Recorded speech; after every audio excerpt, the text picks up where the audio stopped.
Saturday of the 21st week in Ordinary Time. A reading from the first letter of St. Paul to the Corinthians.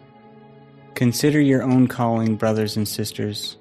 Not many of you were wise by human standards. Not many were powerful. Not many were of noble birth. Rather, God chose the foolish of the world to shame the wise. And God chose the weak of the world to shame the strong. And God chose the lowly and despised of the world, those who count for nothing, to reduce to nothing those who are something, so that no human being might boast before God.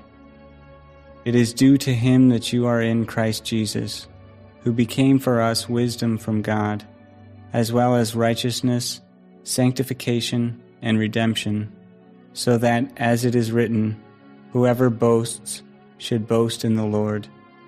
The word of the Lord. The responsorial psalm. The response is, Blessed the people the Lord has chosen to be his own. Blessed the nation whose God is the Lord, the people he has chosen for his own inheritance. From heaven the Lord looks down, he sees all mankind. Blessed the people the Lord has chosen to be his own. But see, the eyes of the Lord are upon those who fear him, upon those who hope for his kindness, to deliver them from death and preserve them in spite of famine. Blessed the people the Lord has chosen to be his own. Our soul waits for the Lord, who is our help and our shield. For in him our hearts rejoice, in his holy name we trust. Blessed the people the Lord has chosen to be his own. A reading from the Holy Gospel according to Matthew. Jesus told his disciples this parable. A man going on a journey called in his servants and entrusted his possessions to them. To one he gave 5 talents, to another 2, to a third 1, to each according to his ability. Then he went away. Immediately, the one who received 5 talents went and traded with them, and made another 5. Likewise, the one who received 2 made another 2. But the man who received 1 went off and dug a hole in the ground and buried his master's money.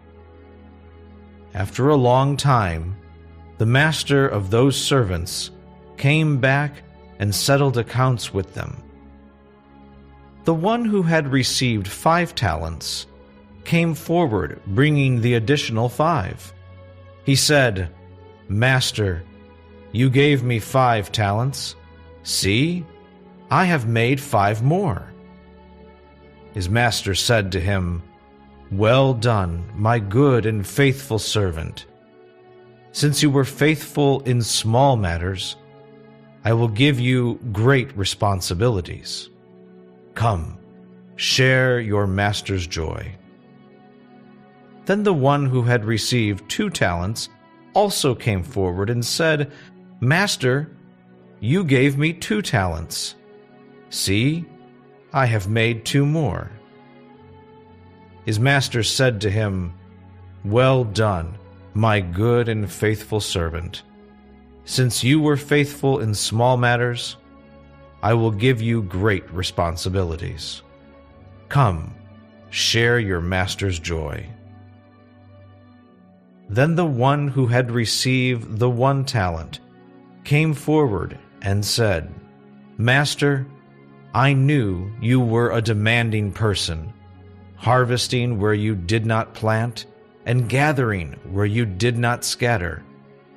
So out of fear I went off and buried your talent in the ground. Here it is back. His master said to him in reply, You wicked, lazy servant! So you knew that I harvest where I did not plant, and gather where I did not scatter? Should you not then have put my money in the bank, so that I could have got it back with interest on my return? Now then, take the talent from him and give it to the one with 10. For to everyone who has, more will be given, and he will grow rich. But from the one who has not, even what he has will be taken away. And throw this useless servant into the darkness outside, where there will be wailing and grinding of teeth. The Gospel of the Lord. The first reading comes from 1 Corinthians 1, 26-31. Yesterday we heard about how Paul preached with the wisdom of the cross. This is very important because there are some people in this community who claim to have another wisdom, a wisdom revealed directly through the Spirit. Remember how they overemphasize the role of the Spirit in this community? And we could call these people Gnostics. The word gnosis in Greek means knowledge. They claim to have a special supernatural knowledge. They claim to be better than everyone else. Well, Paul is saying, why are you boasting? Because not many of you are wise, not many are rich, not many are noble. In fact, who were most of the people who converted to Christianity? Many of them were slaves, or what we would consider riffraff in society. They had nothing to lose, so they were the first ones to embrace the faith. Those who had possessions were more hesitant because they had more to lose.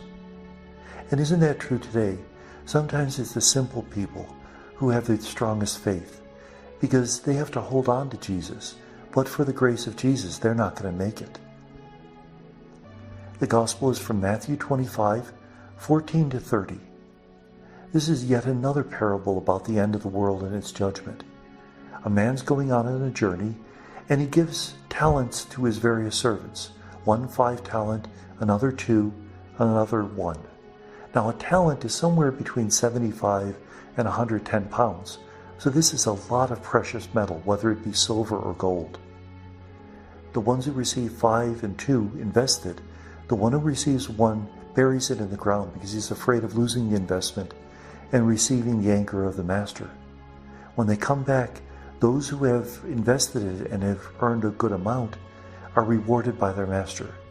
The one who has not invested it is punished, and that money's taken away and given to the other one who had 5, because everyone who has more will be given, and he'll grow rich. That almost sounds like the rich will grow richer and the poor will grow poorer, but we're talking about faith here, and those who have faith, their faith will grow. That's what's being said. We are given talents by God. Now, fortunately, in English, the word talent, a measure of gold or silver, and the word talent, a gift from God, coincide. And so we could use this idea that we've been given gifts, and those gifts are to be used, to be shared. In fact, in 1 Corinthians, Paul says that the reason we were given gifts is for the growth of the church, not for our own self-aggrandizement, but to serve others, to serve God. And may God bless us.